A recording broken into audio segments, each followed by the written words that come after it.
Morning दोस्तों, आज BSSC का से प्रैक्टिस नंबर 7 है, जिसका इम्पोर्टेंट क्वेश्चन जो एडुटेरिया में एडुटेरिया सेट में है, जो एडुटेरिया के प्रैक्टिस सेट है उसमें दिया हुआ क्वेश्चन जो आपके विगत वर्षों में पूछा हुआ क्वेश्चन है, जो आपको दिया जा रहा है। देखिए इसका तरीका कितनी सिंपल तरीका से लगाते हैं। कह रहा है कि 3 वर्ष के अंतराल पर जन्मे 3 बच्चे की आयु का योग 36 वर्ष है।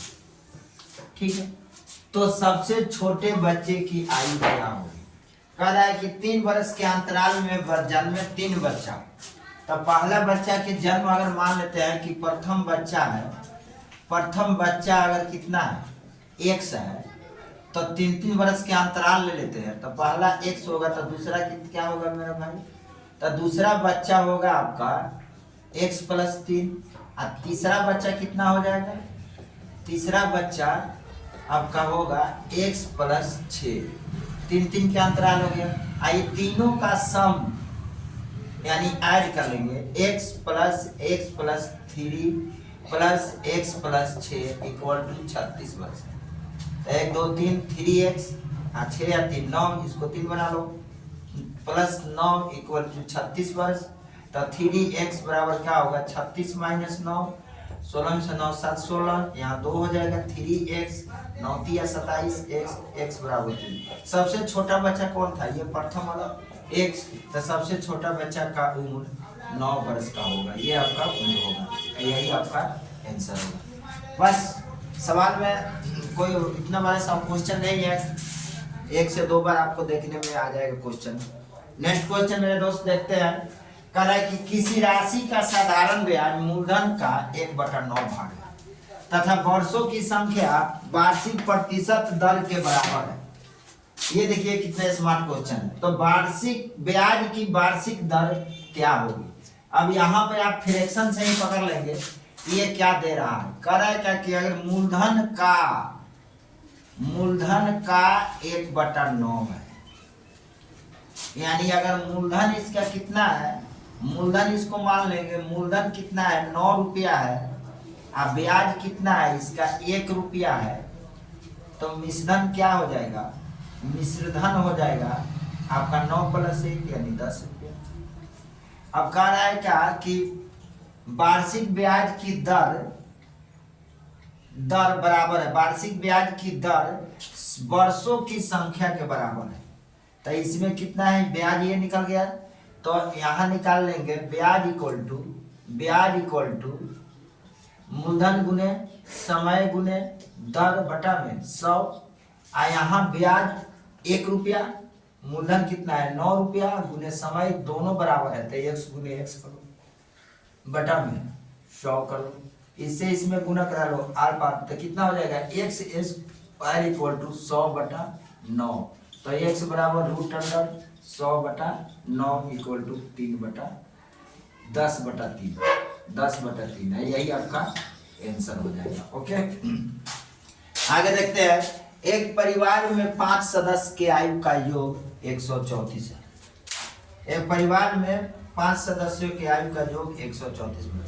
यदि बच्चों की आयु का अनुपात 5:6:7 है और उसके माता पिता के आयु का योग 80 वर्ष है, तो सबसे छोटे बच्चे की आयु ज्ञात करें। कह रहे हैं कि 5 सदस्यों का आयु का योग कितना है 134 है। 5 उनके आयु का अनुपात दिया है, तो मान लो कि सदस्यों की संख्या बराबर x मान लें, तो अनुपात कितना है 5x + 6x + 7x = कितना है, पांचों सदस्य का जो कितना है 134 है।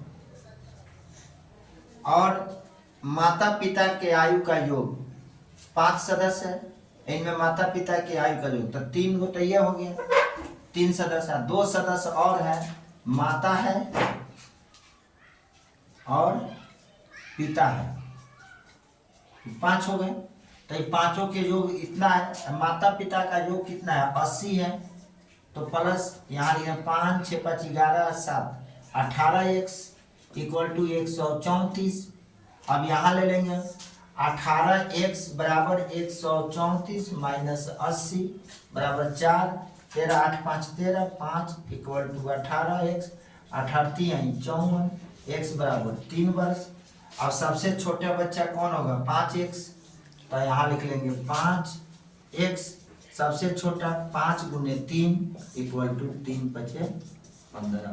15 वर्ष का सबसे छोटा बच्चा कितने वर्ष का होगा? तो 15 वर्ष का। Okay thanks. नेक्स्ट क्वेश्चन को देखते हैं मेरे दोस्त। नेक्स्ट क्वेश्चन को देखते हैं।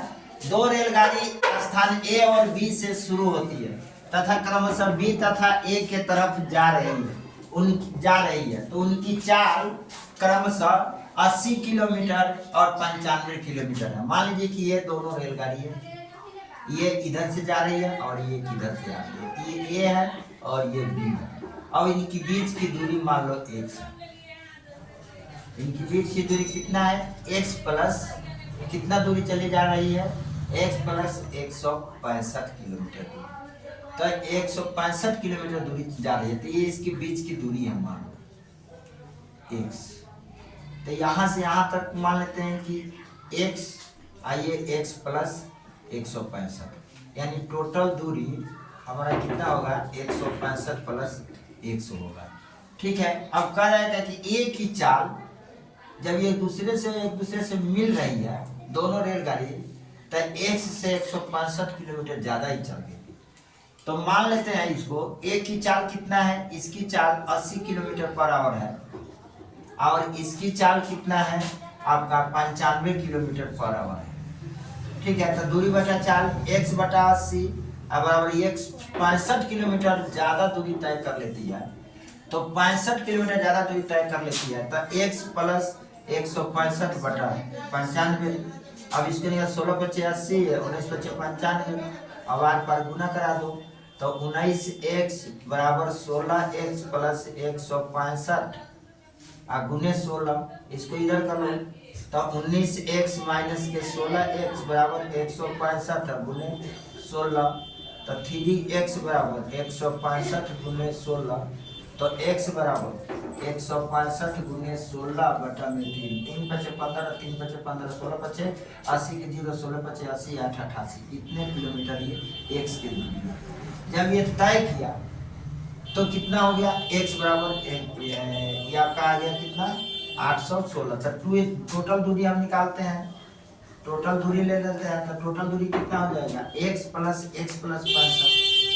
तो x प्लस 165 कुल दूरी तो बराबर x कितना हो जाएगा?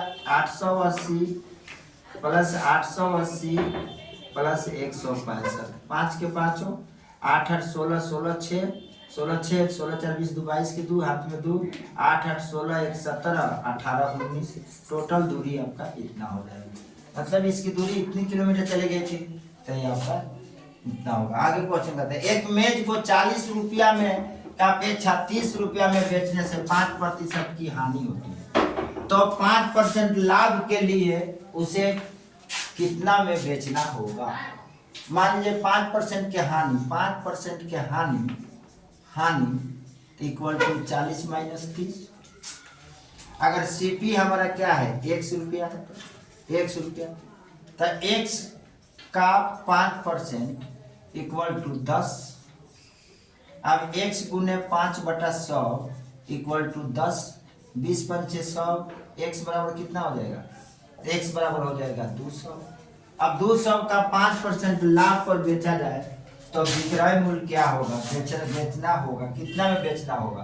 तो विक्रय मूल्य निकालना है SP, यानी कि 200 का 5% 105 बटा 100। 2 जीरो से 2 जीरो, 5 गुना 10 की 0, या ऐसे लिख लो 105 गुने 2, यानी 5 गुना 10 की 0, 2 एकम 2, 1 के को और 2 एकम 210 रुपये बेचना होगा। 210 रुपया में इसका SP होगा, यानी SP इतने रुपये में वस्तु को बेचना होगा। ओके नेक्स्ट आगे देखते हैं बाबू। ये क्वेश्चन आपका सेट का 7 नंबर सेट का क्वेश्चन आपका हो गया।